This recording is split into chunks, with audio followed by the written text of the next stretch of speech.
Don't take a bath first. Don't dirty this house's bath with your parasitic presence. Once again, I was reminded today that I am an outsider. No matter how much effort I put into housework, no matter how much I try to please my mother-in-law, I will always be a guest in this house. My mother-in-law, draped in an elegant silk gown, shot me an icy glare.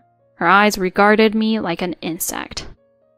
Panicking, I pressed myself against the window in the hallway, trying to escape her view as much as possible.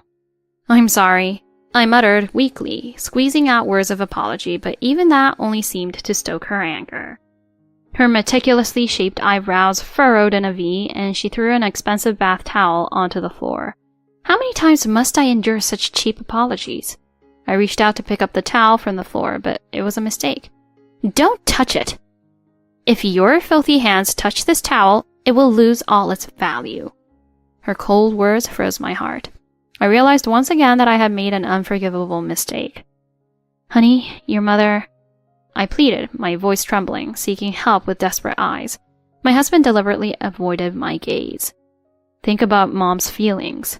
He sighed without meeting my eyes. Once again, I had failed. Something essential for me to belong in this house must be fundamentally missing. 3 years into marriage, living in this house has become suffocating day by day. I stood in the corner of the hallway, looking down at the floor. Every night I hear my mother-in-law gossiping about me. My husband's indecisive attitude only adds to the pain.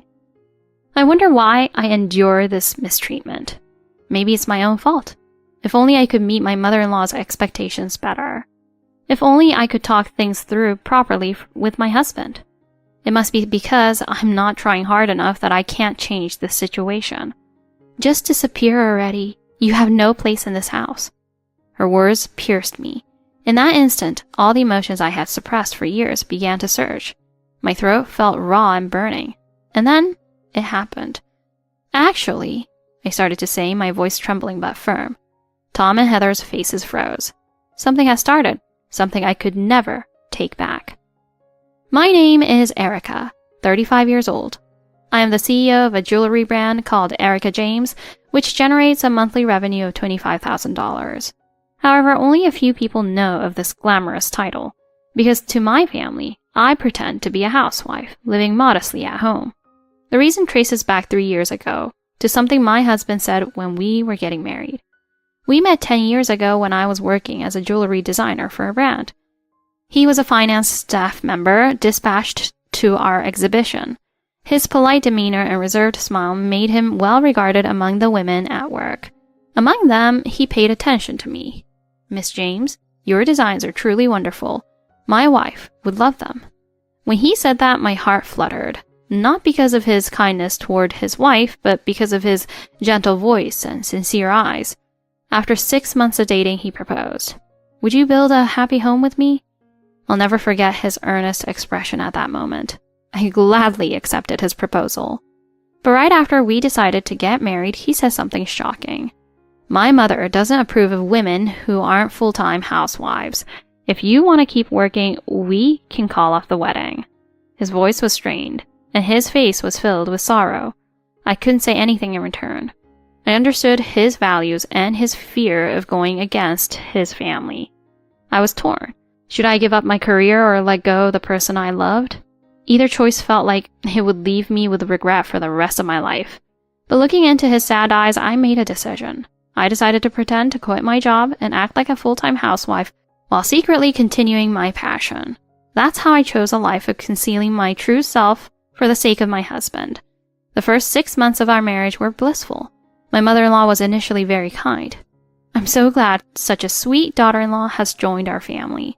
She taught me how to cook and clean. I felt a warmth in her guidance, almost like she was my own mother. You can always rely on me for anything. But her kindness didn't last forever. 3 months into the marriage, her demeanor began to change. At first, it was small corrections. "The tea is a bit too hot. You should clean in a more efficient direction." I thought she was just trying to be helpful, so I was even grateful. But soon, her advice turned into constant criticism. "Your laundry folding is sloppy. Do you even know how to do housework? This dish isn't cleaned properly. You can see it under the light." Every tiny mistake I made became an excuse for lectures. 10 times a day wasn't unusual. I turned to my husband for support. I hoped he would intervene. My mother is a perfectionist. She just notices those small details. That's all he said before burying himself in work again. I felt something crumble inside me that day. From then on, I often cried while doing housework. I pushed myself to meet her impossible standards, convinced that I was failing as a wife. One day, as I scrubbed dishes, I caught a glimpse of my hands. These hands had once been used to design jewelry. Now they were only used for cleaning and laundry. What a waste, I thought. Why am I living like this? Am I okay with giving up my life this way? The question cut through me like a blade, leaving no room for evasion. I decided I needed to reignite the passion I had buried. Without telling my husband, I made the decision to secretly start a jewelry business from home. Fortunately, pretending to have quit my job worked in my favor. No matter how much I tried to suppress my passion, it continued to burn inside me. That night, while Tom was away on a business trip, I spread out my sketchbook again. As I held the pen, my hand trembled. I had forgotten how much joy this brought me. This is my life. I'll reclaim it with these hands. I quietly but firmly resolved to step back into the world of jewelry. Little did I know this decision would trigger a storm of new challenges. One night, as I came home late from working on my designs, my husband was nowhere to be seen. At around 1 a.m., the front door swung open loudly. He stumbled in, drenched and reeking of alcohol. Normally calm and composed, he was barely able to stand. Alarmed and worried, I rushed to him. Are you okay? What happened? He didn't answer. Instead, he shakily pulled out crumpled papers from his bag and handed them to me. The moment I saw the words on those papers, my heart sank. $15,000. My husband had embezzled money from his company. My mind went blank as I clenched the papers and glared at him. What is this? My voice was sharp as I demanded an explanation. I'm sorry. I'm so sorry. He collapsed onto the floor and started sobbing uncontrollably. It's all my fault. Through his tears, he confessed everything. My boss harassed me relentlessly. They gave me impossible sales targets. I couldn't take it anymore, so I made a terrible mistake. Then I tried to fix it by gambling on casinos and forex trading, but the debt only grew. His words poured out like a broken dam, each sentence revealing a darker truth. He looked like a shattered doll, completely devoid of hope. Despite my fury and sense of betrayal, his pitiful state tugged at my heart. Why didn't you tell me sooner? We're supposed to be a team. My voice shook, but I forced myself to stay calm. Let's work on repaying this debt together. Hearing this, he grabbed my hands and fell to his knees, apologizing over and over. I'm sorry. I'm so sorry. His tears seemed genuine, but my trust in him was already deeply fractured. That marked the beginning of a living hell. By day, I managed my growing jewelry business. By night, I took on extra freelance work to help repay the debt. Meanwhile, my husband, after losing his job, spent his days surfing the internet and playing games. At first, I told myself he needed time to recover. But as the days turned into weeks, seeing him idle while I worked tirelessly filled me with anger. Can't you do something more productive? Stop nagging me. I need a break too, don't I? His dismissive attitude only fueled my frustration. But in front of his mother, he transformed into a model son. Erica, is dinner ready? Have you cleaned the living room yet? That's my boy. A real man knows how to take charge. His act earned his mother's approval, while I silently endured the humiliation. Behind closed doors, he would kneel and apologize again. I'm the worst. I don't deserve you. These cycles of apology and complacency became our new normal. Over time, I came to understand the root of his behavior. His mother had molded him into this. Her obsession with him being a strong man and provider had stripped him of the ability to show vulnerability. Even now, as a jobless man buried in debt, he clung to the facade of being the family's pillar. Meanwhile, his mother's resentment toward me grew fiercer by the day. A wife's job is to maintain the household. That's your duty as a daughter-in-law. Her words stung, but I also glimpsed her own regrets behind them. I learned that she had once dreamed of becoming a jewelry designer. However, her father had forced her to give up that dream, insisting that a woman's place was in the home. Her life had been dedicated to being a perfect housewife, even caring for her in-laws for 7 years. My success in jewelry design was a constant reminder of what she has sacrificed. Her envy and regret manifested as hostility toward me. She saw me not only as an intruder, but as a symbol of the life she could never have. Trapped between her expectations and my husband's weakness, I felt increasingly suffocated. One morning, my sister-in-law Naomi walked into the kitchen with her phone in hand. "Look at this necklace. It's trending on Instagram. Isn't it stunning?" She showed the screen to my mother-in-law, who peered at it curiously. "Oh, it's lovely. Whoever designed it must be truly talented." My heart stirred at her praise. Ironically, the piece she admired was from my own brand, Erica.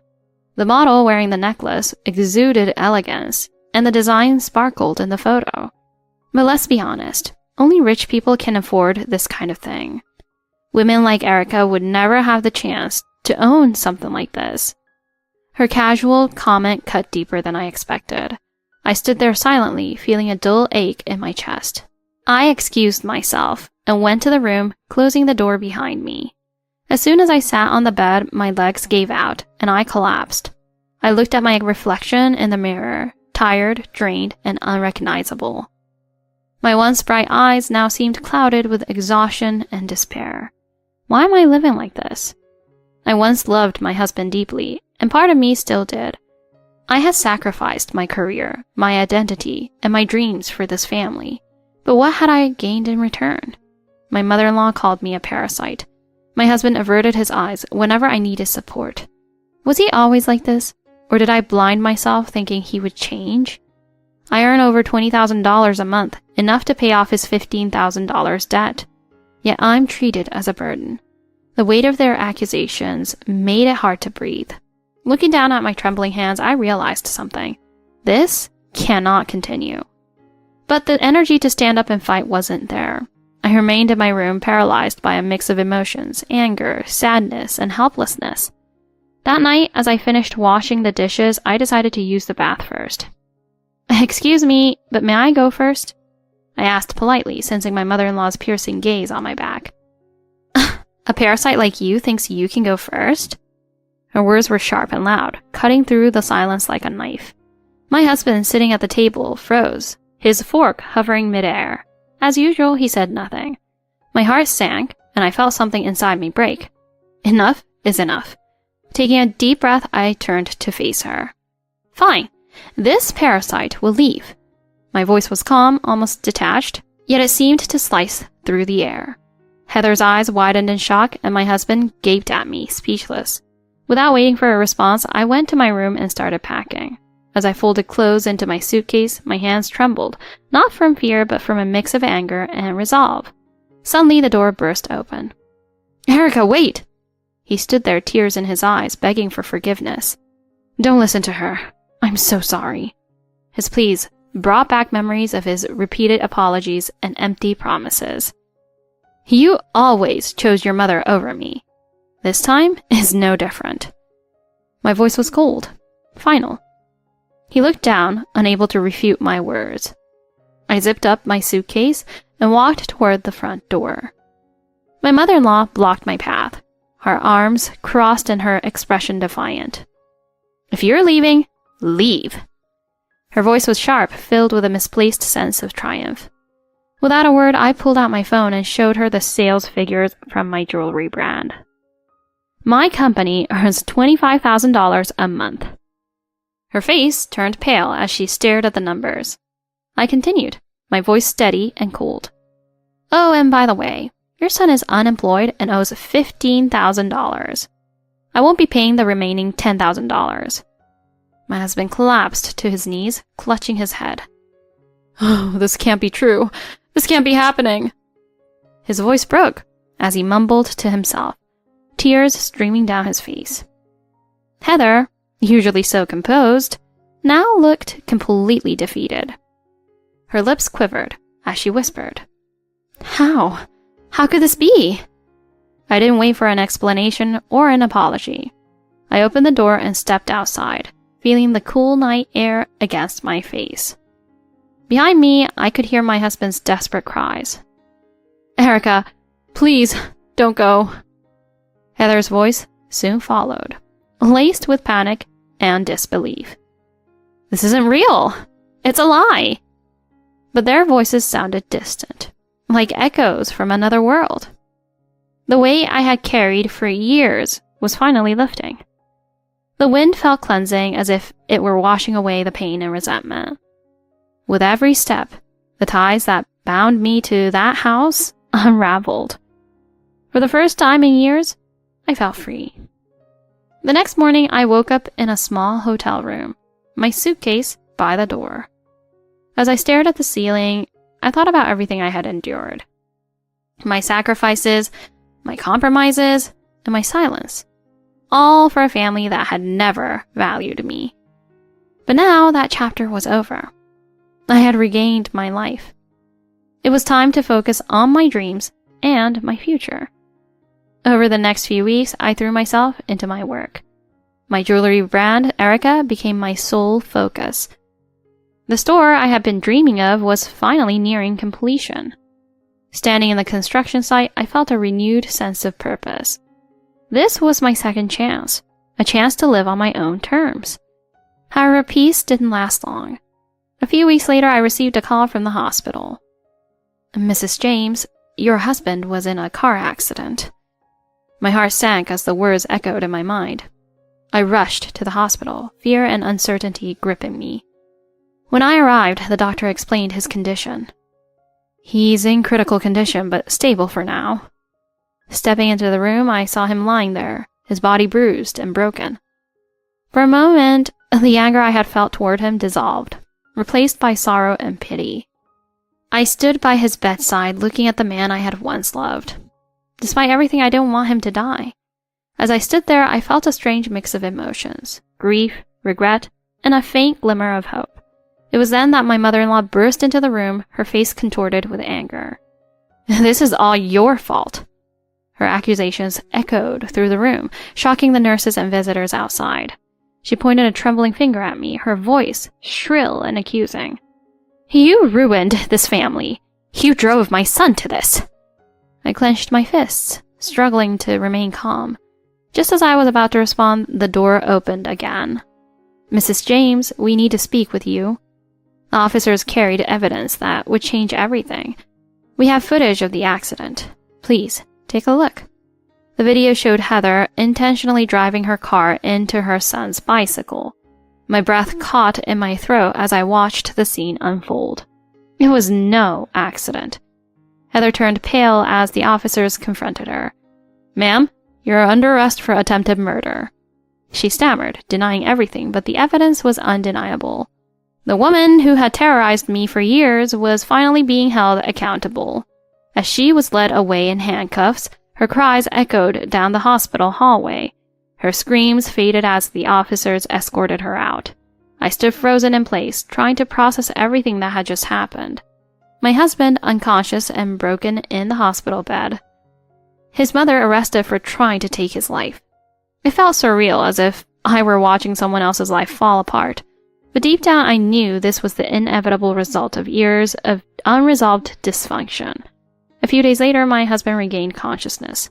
When I entered his room, he looked at me with tears in his eyes. "Erica, I'm so sorry." His voice was weak, filled with regret. "I should have protected you. I should have stood up to her. Instead, I let her ruin everything. Our marriage, our lives."